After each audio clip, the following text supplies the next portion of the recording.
আপনি যখন একটি বিবাহের তারিখ দেন এবং পাত্রপাত্রী ঠিক নাই, তখন এই বিবাহের তারিখ নিয়ে তো এক ধরনের ধোঁয়াশা তৈরি হবেই। আসলে যে কোনো জিনিস হচ্ছে কি আপনাকে একটা স্বচ্ছতার সঙ্গে কাজ করতে হয়। যে আমি যে একটু আগেই যে অধ্যাপক সাহেব বললেন যে আমার তো একটা আমি কি পরীক্ষা দেব তার একটা প্রশ্নপত্র আমার সিলেবাস এগুলো তৈরি করতে হবে। আপনি শুরু থেকে দেখেন মানে এই যে গণঅভ্যুত্থানের পরে যে অন্তর্বর্তী সরকার গঠিত হলো তার মূল স্টেক হোল্ডার কারা? পলিটিক্যাল পার্টিস বাংলাদেশের। তো তাদেরকে যখন কোনো একটি সংকট তৈরি হয় তখন ডেকে একবেলা কথা বলে, কিন্তু বিষয়টা না। তাদের এই গভর্নমেন্টটা চালানোর প্রধান কৌশলী হওয়া উচিত ছিল রাজনৈতিক দল এবং আদার স্টেক হোল্ডারদের সাথে নিয়মিত সংলাপের ভিত্তিতে এই সরকারটা চলবে। তখন দুই পক্ষের মধ্যে একটি আস্থার সম্পর্ক তৈরি হবে। ওখানেই আলোচনা করে কী কী সংস্কার করতে চায়, কতটুকু সংস্কার করতে চায়। কারণ সংস্কার কিন্তু একটি কন্টিনিউয়াস প্রসেস। আমি কিন্তু চাইলেই সব কিছু করতে পারবো না। সুতরাং এইগুলো করলে তাদের মাধ্যমে একটা আপনি সম্মতি নেন, সম্মতি নিয়ে তারাই কিন্তু বলবে যে এগুলো কতদিনে করা যায়। কারণ যে তত্ত্বাবধায়ক মানে ইন্টারিম গভর্নমেন্টে যারা বসে আছেন তারাই যে দেশ বোঝেন, আর এর বাইরে যারা আছেন তারা বোঝেন না কতটুকু সময় লাগতে পারে, তারা বোঝেন না। এই ভাবনার কোনো কারণ নেই। দেশে বুদ্ধিমান মানুষ ওনারাও আছেন, দেশে বুদ্ধিমান মানুষ দেশ নিয়ে ভাবেন, মানুষ বাইরেও আছে। সুতরাং এই কাজটা যদি করা হতো তাহলে কিন্তু এই সংকটটি বা এই সমস্যাটি তৈরি হতো না। এখন যেটা হচ্ছে আপনি দেখেন যে 30 জুন যদি আপনি বলেন ইলেকশন হবে, সেটা কত সাল? 2026 সাল। তো 2026 সাল, ওকে 30 জুন আপনি ইলেকশন করেন। তো কি কি করবেন এর ভিতরে তা কি বলেছেন? আপনি কি বলেছেন যে আমার এই সংস্কার হবে, এইগুলো এই তারিখের মধ্যে আমার চেষ্টা করব, নির্বাচন কমিশন পুনর্গঠন করতে আমার এই সময়টা লাগবে, আপনি কি সেটার কোনো রোডম্যাপ দিয়েছেন?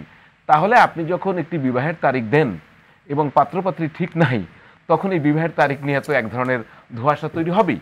আর একটা বিষয় খেয়াল করেন যে তাদের মধ্যে কথারও কিন্তু মিল নেই। মানে সরকারের মুখপাত্রকে, এটাও তো আমি বুঝতে পারি না, এক একজন এক এক রকম কথা বলেন। আপনি খেয়াল করবেন যে এই বিষয়গুলো কিন্তু হচ্ছে। আর একটা বিষয় বলি যে এখন কিন্তু নতুন পলিটিক্যাল পার্টি আসবে, খুব সবাই স্বাগত জানাবে, কিন্তু কোন পলিটিক্যাল পার্টি কতদিনে আসবে তাদের জন্য সময় দেওয়ার যে দাবি উঠছে, অধ্যাপক সাহেব বললেন যে তাদের হয়তো সময় দিতে চায়। এটি তো একটি অন্তর্বর্তী সরকার বৈশিষ্ট্য হতে পারে না। কেন 3 মাস তো চলে গেছে, 4 মাস আপনারা গঠন করতেই পারেন, ভবিষ্যতে আরও গঠন করতে পারবেন এবং আপনারা জনগণ চাইলে আপনারা ক্ষমতায় আসতে পারবেন।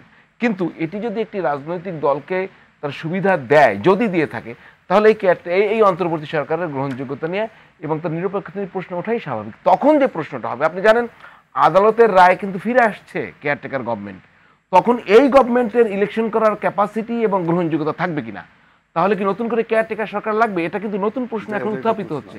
খুবই ইন্টারেস্টিং একটা প্রশ্ন যে এই সরকারের যদি সার্বজনীন গ্রহণযোগ্যতা না থাকে, এই সরকারকে যদি স্টেক হোল্ডাররা যারা ইলেকশনে দাঁড়াবে ভোট করবে, অন্তর্বর্তী সরকার তারা কেন, একটি তত্ত্বাবধায়ক সরকারের মেয়াদ 3 মাস। আপনি খেয়াল করবেন আমাদের সংবিধান যদি এটা ওইভাবে চলে আসে, তত্ত্বাবধায়ক সরকারের মেয়াদ 3 মাস, ক্লিয়ার। সুতরাং এই সরকারের মেয়াদ কিন্তু তারা নির্দিষ্ট করেনি, তারা বলছে, এবং এটা কিন্তু বারবারই বলে, এটা প্রধান উপদেষ্টা বলবেন।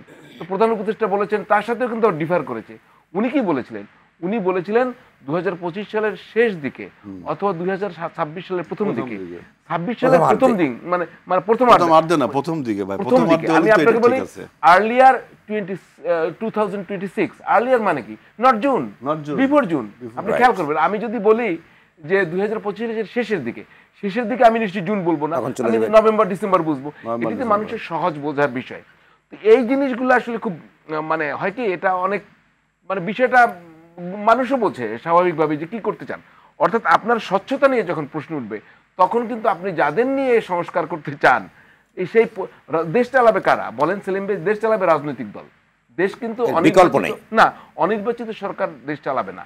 এবং একটি অনির্বাচিত সরকার দীর্ঘদিন মানে একটি নির্দিষ্ট সময়ের বেশি ক্ষমতায় থাকলে দেশে নানা সংকট তৈরি হয়, এবং এ কারণে খুব বেশি দেরি করা ঠিক না। আপনি যে সংস্কারগুলো করতে চান বলেন তাদেরকে ডেকে,